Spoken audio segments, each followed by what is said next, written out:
Walking simulators is a very interesting genre to me. It's essentially interactive storytelling, but with none of the gameplay that games rely so much on. Sure, you're in control of your character, but you're really just walking them around from story beat to story beat. But they are popular, and I play games that I get in my Humble Bundles. So today, I want to talk about Fort Solis, one of the latest walking sim games that finds you on a remote, abandoned outpost on Mars where something bad has happened. But is the game bad? Let's talk about it.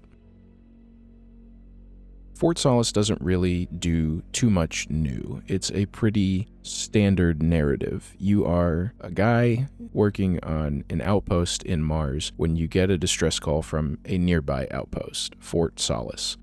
As you get there, you find out that because of the storm season on Mars, most of the people who usually work there have left, leaving only a handful of people behind, and those handful of people are nowhere to be seen.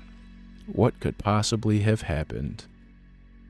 This is an interesting game because obviously most of your experience with it hinges on the story.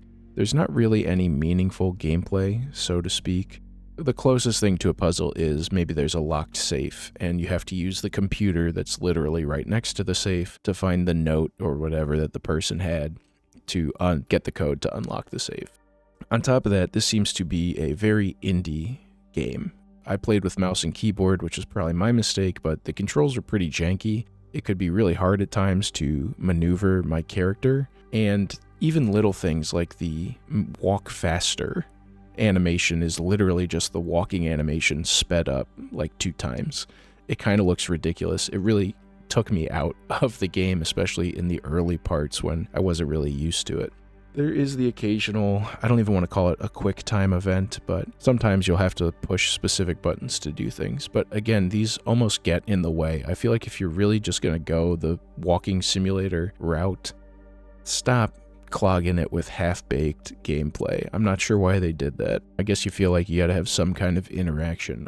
Now, on the presentation side, other than some of those janky animations, the game actually looks surprisingly good. I assume this is like a new Unreal Engine type thing, and it looks like they did full motion cap all of the characters when they're doing their video logs or during cutscenes, interactions. They look great. They even got Troy Baker to be one of the main characters in the game, so it's got very high production values, which I think honestly makes it more of a clash when you do run into kind of that jank in the animation. Regardless of this jank, though, the reason we're here is for the story. So is Fort Solis' story good? I don't know. This is actually a really interesting one. It's good in a sense, but it's also bad. They take a lot of, I think, cheap tricks to make the narrative more engaging. As you go through the story, I don't want to spoil too much, but essentially the main narrative, the inciting incident of this game, hinges on a kind of he said, she said sort of thing between some of the members living at Fort Solis. As you're going through the narrative, of course, you're picking up these video diaries that the people living on Fort Solis recorded, some audio recordings, but it almost feels like they intentionally leave it vague. Oh, this is so bad. But what is so bad? Why is it bad? That explanation's never given, and so that makes it feel a little cheap. What they were going for with the ending is kind of a who are you supposed to believe sort of story. And I think if they had executed it a little better, it actually would have been very impactful. Did the good guy win? Did we do the right thing? Is the right thing happening? What is going to happen next? But because of sort of that cheapness in the storytelling, it actually, to me, made the ending feel hollow and not really fulfilling. And while it did leave me with those questions of like, was this really a good ending? Was it a bad ending? I'm not really sure. I didn't feel good about that because I felt like the game was intentionally hiding stuff that wouldn't be hidden in a real world scenario. I feel like if real people were in this kind of a scenario, they would take the 5 extra seconds to say, look, I'm doing this because X, and here's why this is bad, or here's why this person's bad. And I think that actually makes a much stronger story, because then when you have 2 characters, each saying the other is bad, and actually providing reason for it, and giving justification, and explaining to you why what they're doing is good, it actually adds more uncertainty, because now you really do have a he said, she said, and both sides are really presenting compelling arguments.